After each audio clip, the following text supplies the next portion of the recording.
वो अकेला हो गया, अकेला होकर के ना अरमत, उसका मन नहीं लग रहा। अरे क्यों नहीं मन लग रहा?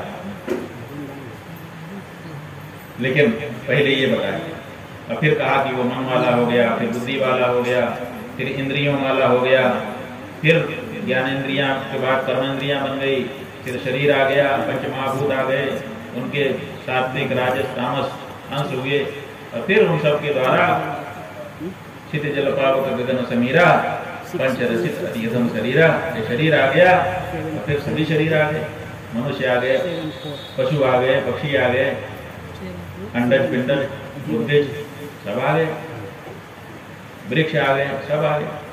तो ये सब शरीर ही तो हैं। तो इतने सारे शरीर बन गए और इतने सारे शरीर सब मिल करके एक संसार का निर्माण कर दे रहे हैं। तो पहले ये विस्तार किया, आरोप किया। अब आरोप करके कहा कि अच्छा आप बताओ, ये जो अहम प्रत्यय तुम्हारे हृदय में भाषित हो रहा है, सबको एक ज्ञान जरूर है, बाकी कोई ज्ञान किसी को हो चाहे ना हो, लेकिन एक ज्ञान सबको है और वो ज्ञान है कि मैं हूं।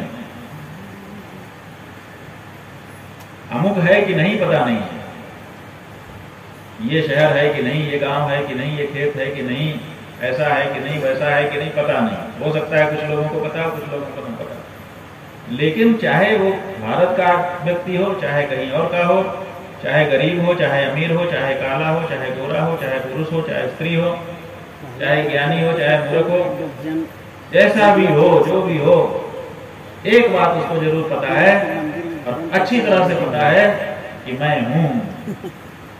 कोई आज तक ऐसा व्यक्ति देखा नहीं गया जो खड़ा होकर के कहे कि मैं नहीं हूं।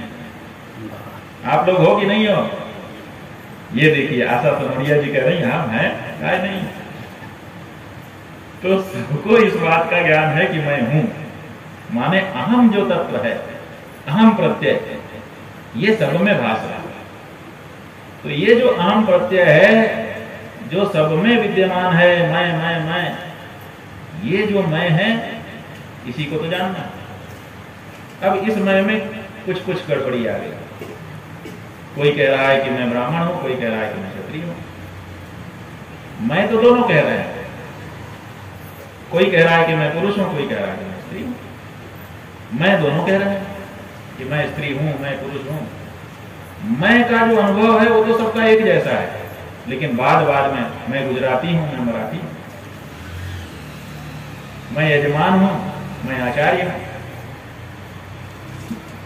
ये जो भेद आ जा रहा है, ये कहां से आ जा रहा है? तो इसी पर विचार करना है। और विचार करते करते करते जब आप चलते हैं, अपवाद करते हुए, तो ये इसका भी अपवाद हो गया, उसका भी अपवाद हो गया, अंततः एक शुद्ध जो चैतन्य है, अहम प्रत्यय है, वही विद्यमान रह जाता है, बाकी सब पुनः तिरोहित हो जाता है।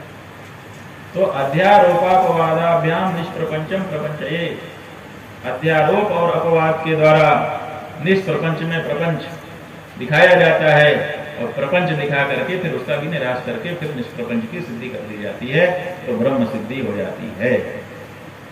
अन्यथा जैसे प्रकाश को सिद्ध करने के लिए, प्रकाश का ज्ञान कराने के लिए अंधकार की आवश्यकता पड़ जाती है, ऐसे ही शुद्ध चैतन्य को दिखाने के लिए इस प्रपंच की आवश्यकता पड़ जाती है। ये वेदों की वैज्ञानिक शैली, अध्यारोपापवाद। ये इसीलिए ज्ञान के लिए संसार की आवश्यकता पड़ती है। आत्मा में पहले देह धर्म का आरोप किया जाता है और फिर सबका तर्क से और युक्ति से, प्रमाणों से निराश कर दिया जाता है। और इस तरह से हमारी बुद्धि में ब्रह्म का जो सही स्वरूप है वो स्थिर हो जाता है, स्थित हो जाता है, हमको ब्रह्म ज्ञान हो जाता है। तो हम ये कह रहे थे कि जो स्वलक्षणा सरस्वती है, उसको किसने प्रेरित किया कि ब्रह्मा के हृदय में जाकर के वहां पर तात्पर्य सहित वेद ज्ञान को जागृत करो। वो जो प्रेरक है वही आदि गुरु है, उसका कोई गुरु नहीं है। चेले उसके बहुत हैं, आज तक होते चले आ रहे हैं, लेकिन उसका वो किसी का शिष्य नहीं है। इसीलिए वही असली गुरु है और उसी के द्वारा जो दिया गया ज्ञान है वही ज्ञान आज का गुरु भी बताता है, इसीलिए वो गुरु कहलाता है। ज्ञान हमारे वाले गुरु का नहीं है, ज्ञान तो भगवान नारायण का दिया हुआ है। उसी ज्ञान का व्याख्याता होने के कारण वो भी गुरु पदवाच्य हो जाता है। इसीलिए आप देखिए कि जो भगवान नारायण है वो आदि गुरु हैं और जो भगवान ब्रह्मा हैं वो आदि शिष्य। सबसे पहले संसार का कोई शिष्य है तो वो ब्रह्मा जी है, उनको ये गौरव है और ये गौरव ही उनको आदि जगत गुरु भी बनाता है। इसीलिए जब परीक्षित ने प्रश्न करना शुरू किया तो उन्होंने पूछा क्या, ये जो भागवत है ये एक प्रश्न का उत्तर मात्र और वो प्रश्न परीक्षित के द्वारा पूछा गया, इसीलिए परीक्षित महत्वपूर्ण हो जाते हैं। वक्ता सुखदेव जी महत्वपूर्ण हो जाते हैं और पृच्छक प्रश्नकर्ता परीक्षित महत्वपूर्ण हो जाता है, क्योंकि उसी के प्रश्न के उत्तर में ये सब बातें भागवती चलती है। उनका प्रश्न क्या है? उनका प्रश्न है भूय एव विवित्सामि भगवानात्म मायया यथेदम सृजते विश्वम दुर्गोभाव्यमदीश्वरैः यथा गोपायति विभुर यथा संयच्छते पुनः यां यां शक्तिमुपाश्रित्य पुरुषक्तिः परः पुमान् आत्मानं क्रीडयन् क्रीडन् करोति विकरोति च यथा गुणांस्तु प्रकृतेर्युगपक्रमशोऽपि वा बिभर्ति भूरिशस्त्वेकं कुर्वन् कर्माणि जन्मभिः। इतना ही उनके प्रश्न है। इसी को पूछ करके कहते हैं विचिकित्सितमेतन में, इतना ही मेरे मन में प्रश्न है। ब्रवीतु भगवान यथा, हे भगवान आप इसी का उत्तर बताइए। शाब्दे ब्रह्मणि निष्णातः परस्मिंश्च भवान खलु। हमारे यहाँ ये कहा गया है कि जब प्रश्न उदित हो जाए मन में तो व्यक्ति को श्रोत्रिय ब्रह्मनिष्ठ गुरु के पास जाना चाहिए। तो महाराज आप श्रोत्रिय ब्रह्मनिष्ठ हैं। श्रोत्रिय माने शब्द ब्रह्म को का ज्ञाता और ब्रह्मनिष्ठ माने ब्रह्मविद, जो अपरोक्षानुभूत जिसको ब्रह्म की हो गई हो, वो व्यक्ति ब्रह्मनिष्ठ कहा जाता है। माने ब्रह्मविद ब्रह्मैव भवति, ब्रह्म संपन्न जो हो गया वो। तो महाराज आप श्रोत्रिय भी हैं, ब्रह्मनिष्ठ भी हैं। मेरे मन में ये जो प्रश्न है इनका उत्तर दे दीजिए।